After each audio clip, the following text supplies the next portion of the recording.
Welcome to Love Where You Live, a space dedicated to exploring what it truly means to build a life you love, starting with the spaces we inhabit. I'm your host, Alyssa Salato. As a real estate agent and former dietitian and wellness coach, I look at home as so much more than just a physical address.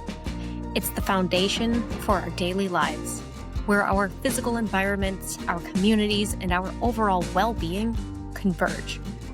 Whether you're navigating a major life transition, creating a physical sanctuary within your four walls, or looking for ways to bring more alignment into your day-to-day, you are in the right place.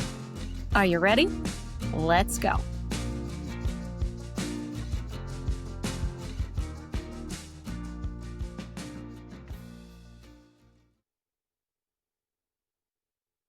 So we are in the studio with Ashley M. Wilson. Ashley, I am so grateful for you to be here. I'm excited to be here as well.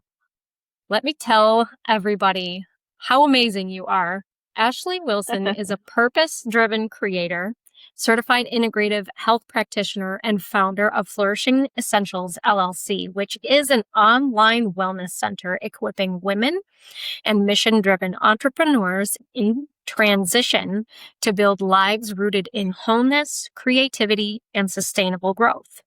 As the founder of Flourishing Essentials, Ashley leads the development of a multi-dimensional platform that integrates holistic wellness, entrepreneurship, creative expression, and community-centered support. Her work focuses on supporting the whole person, helping individuals care for their well-being while building aligned lives, careers, and businesses that can thrive long-term. Ashley, you are amazing. Thank you. Thank you so much for that introduction. Absolutely. What you're incredible. We are talking about vision today, and it was very important to me to kind of kick this podcast off on the subject of vision because I believe that it is key to creating the life of our dreams. I was not aware of how important vision was until a few years ago, and coming up with a vision was a massive struggle for me. I struggled with clarity for a long time.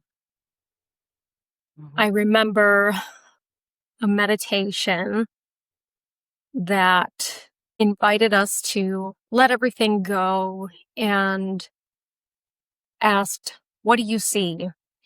And I could kind of come up with some vague vision there, but it wasn't anything substantially moving. So I did not understand vision very well until I had made a vision board several years later. And what I discovered was helpful with that were, I think, a lot of lessons really that did go along with that, including integrating the theme of believing. So believing in the vision that I had seen. So rather than me going on and on about what my perceptions of vision have been, I really am excited to pick your brain on everything vision, because when I first met you a few years ago, you were such a role model in terms of vision. And I could just, you emanated that strength. And so that's why I wanted to chat with you about vision today and get all of your brilliant insights. Thank you so much.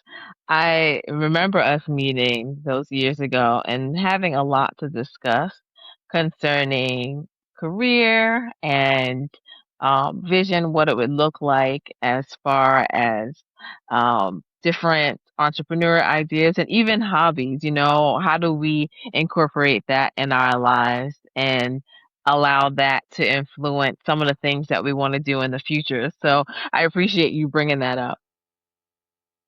Absolutely. It has been impactful in my life. You've really been a great role model. Thank you. Thank you.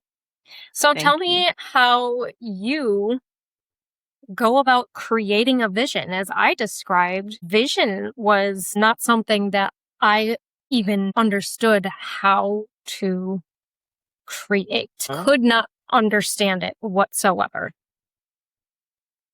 Well, I thank you for sharing that, and I have to give you your kudos as well because, and speaking of vision, sometimes I like to speak out loud, think of, or I should say, process out loud, think about what I'm kind of having an idea about, and I appreciate you being influential and saying, "Yeah, do that," or asking good questions. And so to that, I would say I think partly being able to have an idea about vision and sharing it within a safe space where you feel like you can process out loud because sometimes that can be helpful in bringing a vision to fruition because when someone can see blind spots, things that you're not able to see, or maybe even ask questions that maybe the people that you're trying to reach out to, they can pick that up and say, hey, did you think about this, did you think about that?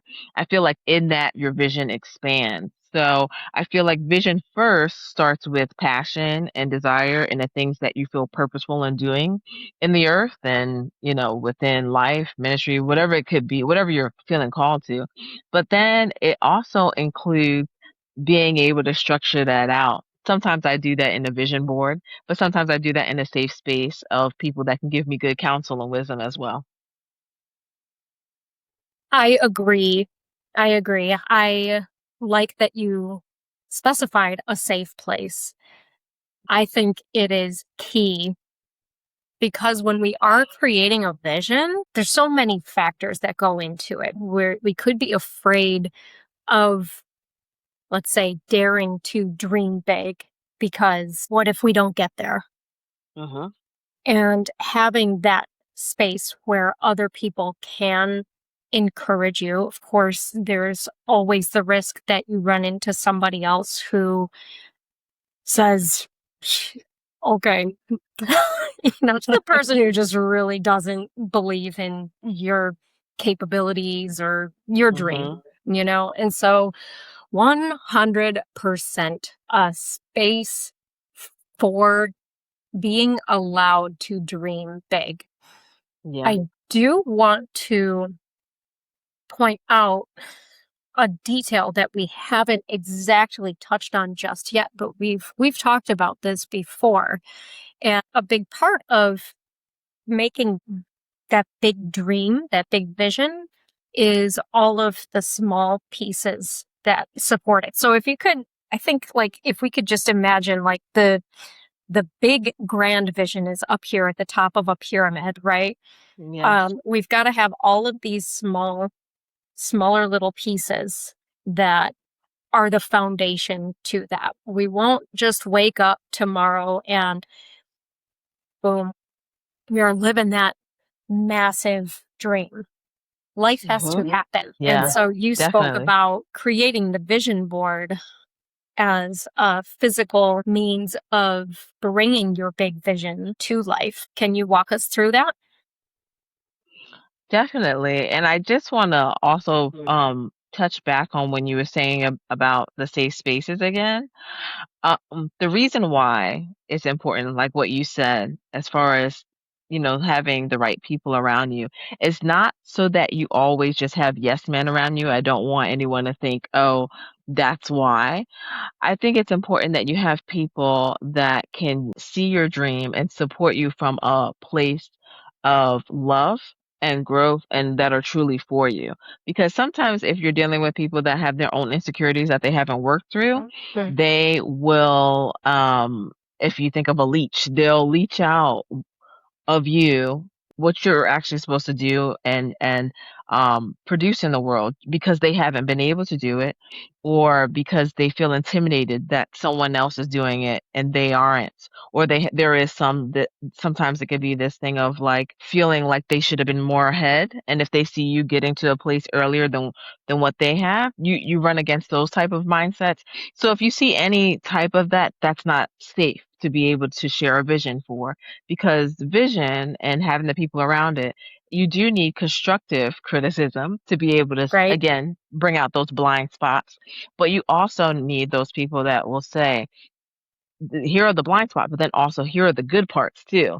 And those that can help push that forward. So when I'm thinking about the building blocks, whether in a vision board or within counsel or creating those next steps, I'm thinking, even though this is going to be something that typically, whatever the bigger schema of the vision is, it typically is something that will be a job per se. So this will be something that I would be working in.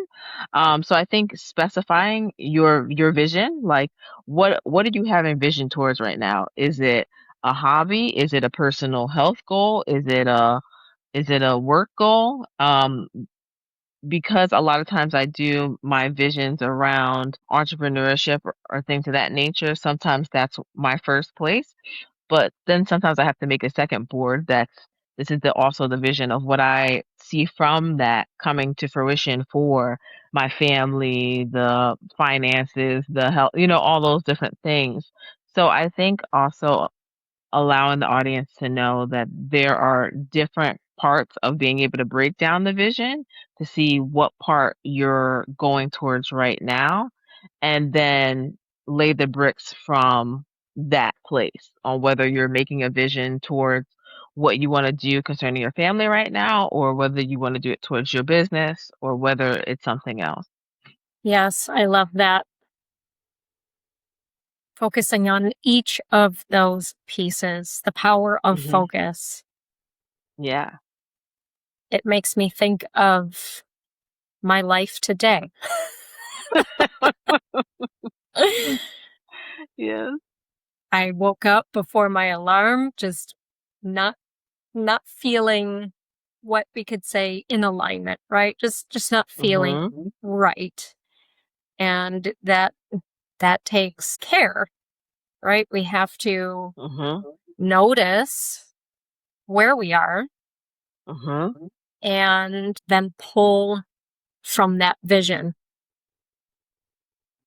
Yeah, it seems like a common theme that I've been speaking about or teaching about, but it's the word capacity and figuring out where we are in our life right now, and do we have the capacity to hold certain things and not feel ashamed when we can't, right? So it's like I was thinking the other day of like when I was building a nonprofit and when I was working on several small businesses at the same time, and I had little babies and all that. And I'm like, oh my gosh, I can't even, I don't even know how I did that. But at that time, I had the capacity, the grace to do it. And so I did. Um, are there things I could look back on now and say, hey, I wish I could have did X, Y, and Z a little bit better? Of course. Mhm. But I had the grace to do all those different things where right now I have to have a little bit more focus in one area than another. And I think being able to be okay with that, it doesn't mean that the vision is gone because you can only look at or do a piece of it right now. It means it's still there. It's just the focus, depending on your life, has to sometimes shift. But it keeps going and it'll keep growing. It's just that you're adjusting your vision, right? And you're adjusting your mindset and your energy to what you can give at that particular time. Yeah. What I'm hearing is the little roadblocks that pop up, right? Staying the course. How do you approach those challenges then? How do you do it? When we talk about roadblocks and vision, I would say being able to um, be honest about where the roadblocks may be coming from, because sometimes the roadblocks are coming from mental thoughts, right? Of like doubt or feelings of not being enough to be able to do this. Like, am I actually worthy enough to see this come to fruition, or actually, you know, who am I to think this big or whatever? So I think really trying to pinpoint, is it limited beliefs about myself or about my abilities? So awareness of that, or is there physical restraints? Is there financial constraints? Figuring out where the roadblock is coming from and then making a plan from that. So if we talk about mental roadblocks, if that's what's happening, how can I speak affirmations to myself? I feel like those are so powerful to be able to say, actually, I am worth this. I can achieve this. I will do great things in this earth. Like, what I have to bring matters. Like, even saying it now is like, woo, Mm-hmm. so being able to switch that light and those words can change how you then begin to look at your craft and push that roadblock out the way. Physical constraints. Do you just need a moment to rest? Because sometimes when you're trying to do so much stuff and you're tired, it does not come out the way that you want. So sometimes you might need to say, this week is my rest week, and next week I'm getting back to it, and that's where I'm going to be, I'll have the energy to do X, Y, and Z. Or I will rest within these hours and then I will work within these hours. So I have found for me personally, sometimes doing time blocking helps for me. So then I know where I can rest and where I can work, and that seems to help my energy. And then if it's financial constraints, well, what can you do with what you do have? And that's kind of what I look at. How can I be creative with what I do have and then still be able to achieve the things that I'm trying to achieve with what I have? Is there different ways that I can fix that financial roadblock, whether it's reaching out to people, see who want to support the work that I'm doing, or is there grants? Is there other financial means to help me in that? So in all of it, you're being creative and thoughtful and intentional to get past those roadblocks. Yes, I love that. There is a lot there to pull from. I'm I'm getting thoughts of perfectionism, but there is also another key part in that to me is the conscious decision making, because you've outlined a lot of great examples. And it's not necessarily like there's one right thing. It's just what's that thing that feels right for you right now. I'm happy to use myself as an example. Again, woke up before my alarm today. Just there has been worry and self-doubt, not all the stuff that makes us feel uncomfortable. Those things have been with me today. Um I am choosing to go forward despite those things, right? Mm-hmm. Um and maybe I'm thinking about how, you're saying like maybe you need to rest. What is it that you need? And I will tell you what, I probably would love like rest time, but I'm going to make a conscious decision and say, that's not what we're doing today, though. Mm-hmm. you know, we have time blocked for this to happen. And so Mm-hmm. we are going with it, because this is part of that big vision. When we are here talking about vision today, and so this podcast right here, this is an example of a mini vision as part of a big vision, and we could even call it a puzzle, right? Like we have the puzzle, the big puzzle, that the completed picture, and there are tons of little pieces that fill in there. So that's what I'm getting. And let me touch on the perfectionism as well too. I'm not sure that I emphasized that at all. Like I said, I'm not feeling my best today, but also this is life. Mm-hmm. So we're just going to go ahead and do this as messy as it may turn out to be. And I think even you had said something earlier, accepting how accepting yourself, how it turns out. Mm-hmm.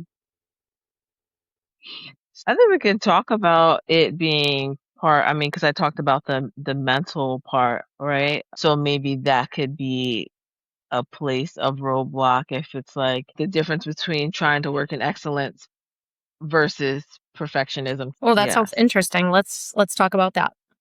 So I have never heard of comparing perfectionism to excellence. I have never considered that there could be something similar to Mhm. perfectionism, something Mhm. similar to perfectionism, but different.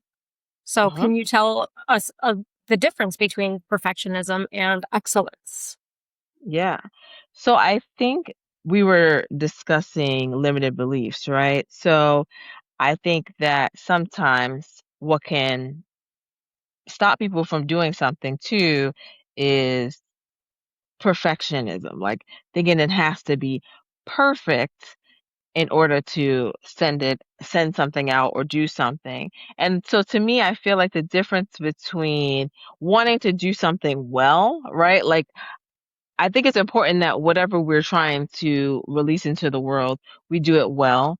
And that's where I see, like, as far as putting the word excellence to it, like, I have been intentional about what this thing is.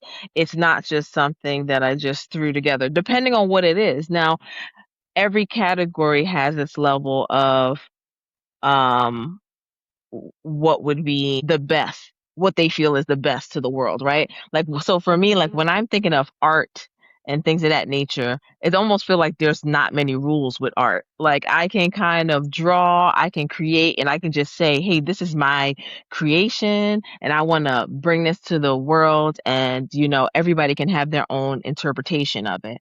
But if I'm bringing something like I'm doing a speaking engagement and it requires research and data and things of that nature, I have to be a little bit more on top of my craft to show that I actually did the research, to show that also my lived experience, my work experience, all of that kind of matches up to be able to share on a particular subject, and give it in a way that helps the audience know where this founding or where this idea came from. So where I can be a little bit more open and free flowing or whatever in my art, and drawing and creating, it may need a little bit more structure when I'm doing certain speaking engagements and things of that nature. So I would say for me, when I look at perfectionism in both areas, I'm able to present something to the world, but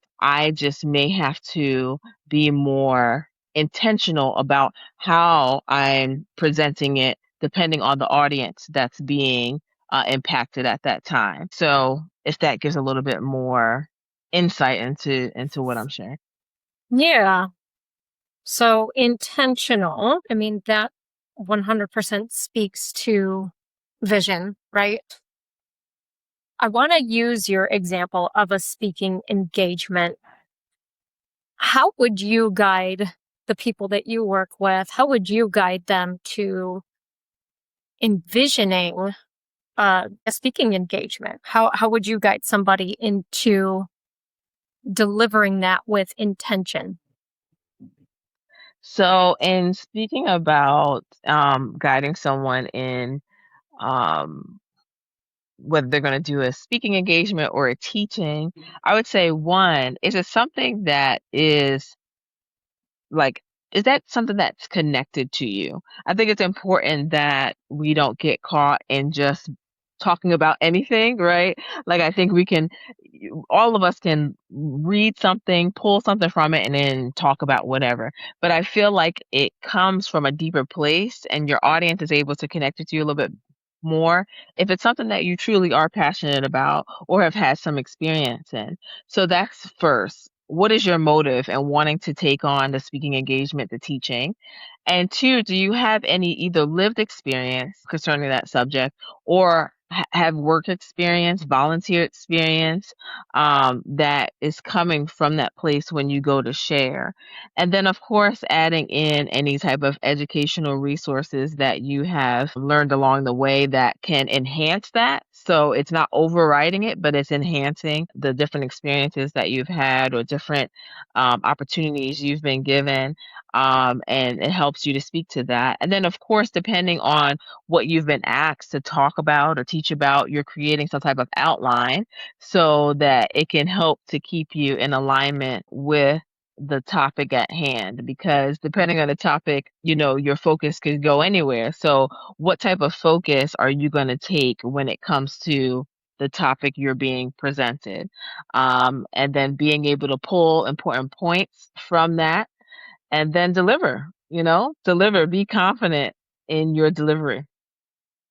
I'm hearing a lot of action in terms of that's what is helpful in bringing something into fruition. Yes.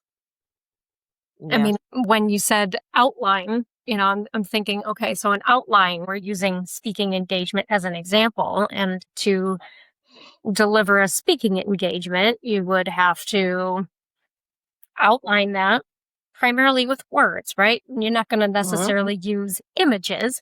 Maybe you will use images in terms of how do you want to deliver it? How do you want to feel while you're delivering it? How do you want your listeners to feel? What do you want them to learn? So images in those ways, perhaps, but I'm hearing you talk about an outline, and Hmm. it's really you're writing something out, and that is an action. Yes. It reminds me of something that you and I had talked about before. You had used the term ROI. Maybe what can slow us down or get in the way of bringing a vision to life is perhaps not seeing the ROI. And I think that tied to our actions is huge. So let's go back to creating this big vision. Maybe you could wake up the next day and boom, all your dreams have come true, but not typical, right? Hmm. Right. We have to go through all sorts of learning lessons. It's not typical for us to just be a completely different person the next day. And I mean, maybe I'm even touching on another aspect of creating a vision is who are we going to be? And so we'll set that aside. What are we going to do? What are we going to do to get that vision turned into a reality? And again, you mentioned the ROI, right? So Yes. what I'm attempting to bring a lot of attention to is to make a big dream a reality isn't necessarily to do the gigantic things, right? Let's come up with an example. What's an example of a really Sure. big dream? So if we were to talk about an example of a big dream, so when I was younger, I really wanted to model. And so if we were to break this down into many sizes, I'm almost 40 right now, okay? And I have just now seen that dream like really come true. But it started within my teens, my mom, um, being influential in that, really all, me and my parents, both being able to see that dream within me and support it in different ways, where I'm in a pageant or in a fashion show, or just being able to express when I want to maybe sign with someone, but they have to kind of like, okay, let's see if that's best and all of that. And then I get into my college years and I'm just doing different photo shoots and putting myself out there like on social media. I'm still speaking this dream, but then it's coming in different ways. I start getting involved in makeup. And so I became a makeup artist for a little bit and I was freelancing doing that. And so that became part of a way of like modeling per se because I could show up at fashion shows and I could do the makeup for them and then they may be the models, then another time I might. And all of these small steps of helping people that may actually be in it, even though I'm not the main person yet, being open enough to then share my art, share what I'm doing on certain platforms. kind of put it out there that I do have this dream, but also heeding to any alarms that go off that say, that might be danger. Don't take that opportunity. Don't think that position, or thinking that opportunity was a professional thing and then it wasn't. And so now we know not to go down that path. Um, Years of doing this kind of trial error connection and then not connecting. This year, I signed with a bigger makeup company where I am one of they pick three models for their brand, and I happen to be one of them to model for. And Awesome. that's one of my biggest, right? But when we talk about divine assignments and divine opportunities and timing and all of that, it's like when my body was a certain way and all of that, I didn't get that opportunity then. Why didn't I get it then? It waited to open up when I Uh, was almost 40, have three children, my body's a different size than what I would have wanted. But I feel like the timing is perfect right now because I'm wiser. I know what opportunities I do want to say yes to and which ones I don't. And so when we think about timing and ROI, sometimes all those mini steps are preparation. So then when you get to the big thing, okay, this is what I do want to say yes to, where in my younger years, I may have said yes to everything, and now I'm like selective. So I feel like you have to take those time of space where you're waiting for the vision to come to fruition as what am I learning during this time? Because it could be wisdom and protection. So then when the vision does form, you can sustain it in a way that will help you in the long run and won't be just like a short piece of success and bloop, now we're done. Mhm. But be something that you can actually build on and take care of it well. I love that you mentioned the divine timing, another topic that we have touched on before, and it's also been something that has been coming up a lot for me lately.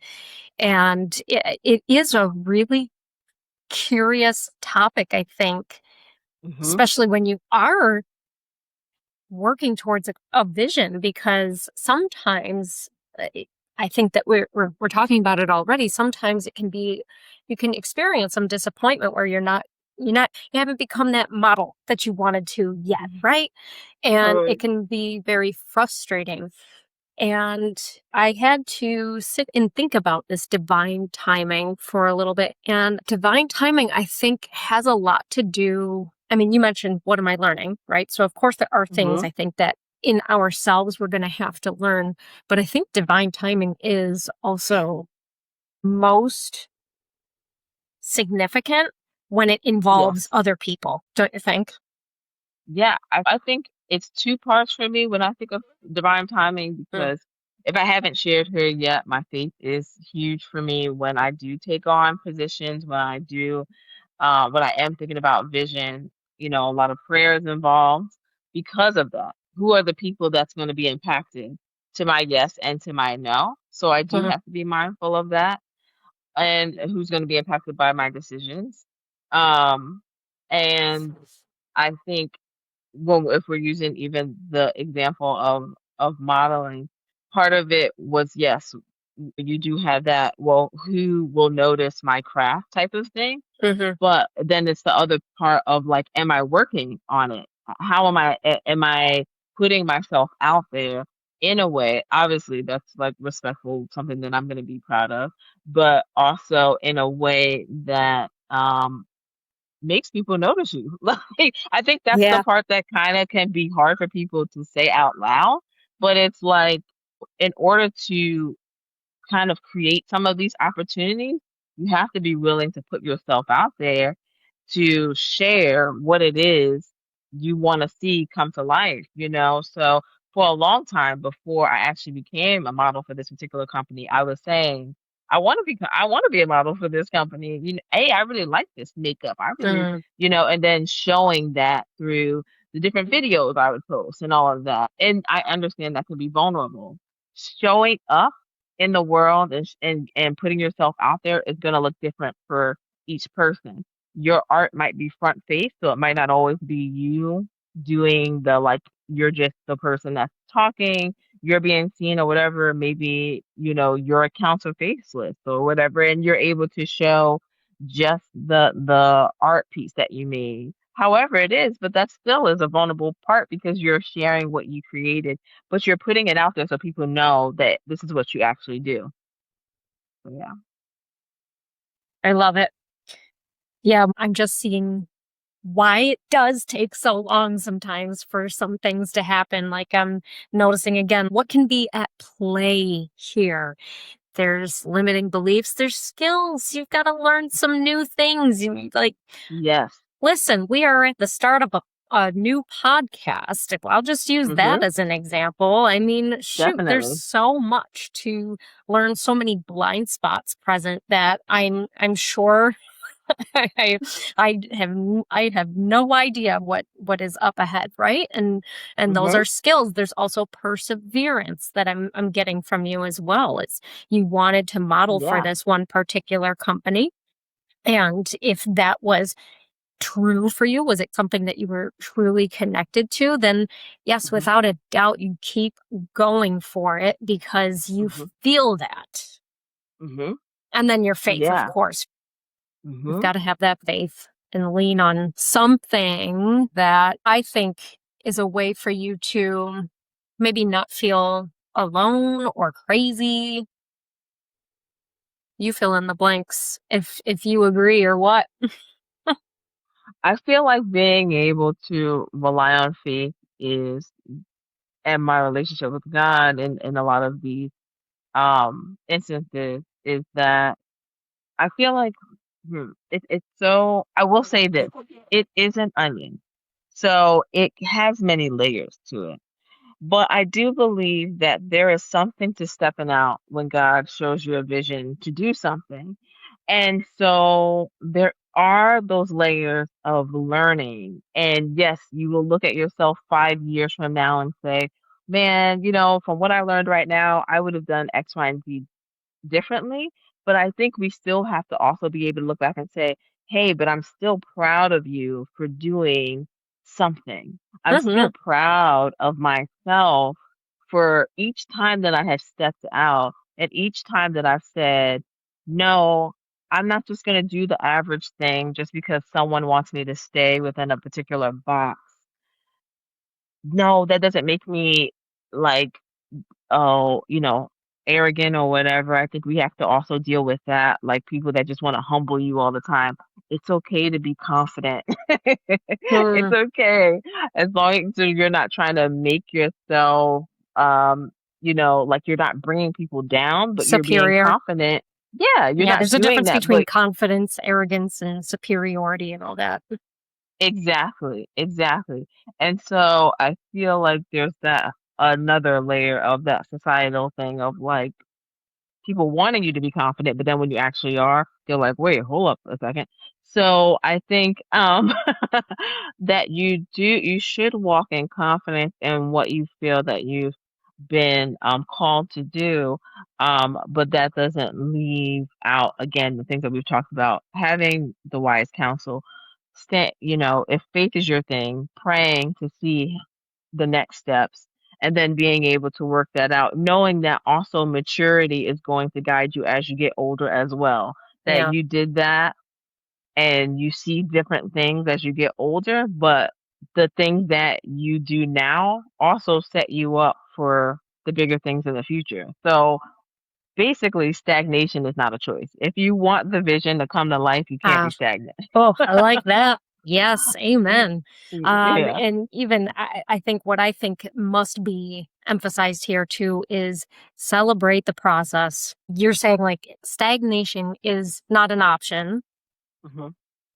You can't snap your fingers and there it is. You have got to get busy. Right. And because maybe you're not confident, but you can at least have the courage to try. Hmm. And that alone deserves to be celebrated. For sure. For sure. You all got to start somewhere. Yeah. You have to. And that term or that quote that says, I think it's be afraid, try anyway, or something to that extent. Okay. It's like, Do it so scared. do it scared, yeah. You know, so many different times when I've gone on to speak, or whatever, I've had those butterflies in my stomach, I'm nervous or whatever. Hmm. But it's still like I had to push past that Yeah. and do my best. And I think that's the other thing, doing your best is it's still progress. Have you And, just entertained be the thankful. opposite of that too? Like what would be the outcome if you decided not to go ahead and give a talk despite having butterflies? hmm I feel like you lose the opportunity for practice because growth will set you on bigger stages and bigger opportunities. If that's where if you're a person that appreciates growth mindset, some people want to get to a certain place and just stay there and then that's it. So you got to figure out where you are in that process of success, if you want to say, if Mm, not to scare yourself away from success, but the evidence of your work is often that more open doors will come your way. And the ones in the beginning prepare you for the ones that are to come.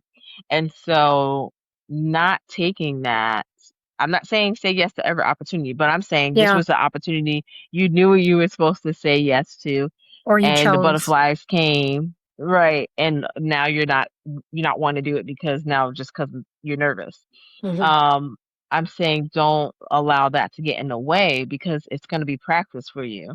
I remember when I did my first college presentation, it was like a bigger opportunity that I hadn't taken before as far as speaking, and Hmm. the way that I even had to prepare for this particular speaking engagement was very different in the way that I had to outline and prepare and get in certain notes before the day to actually speak at this location.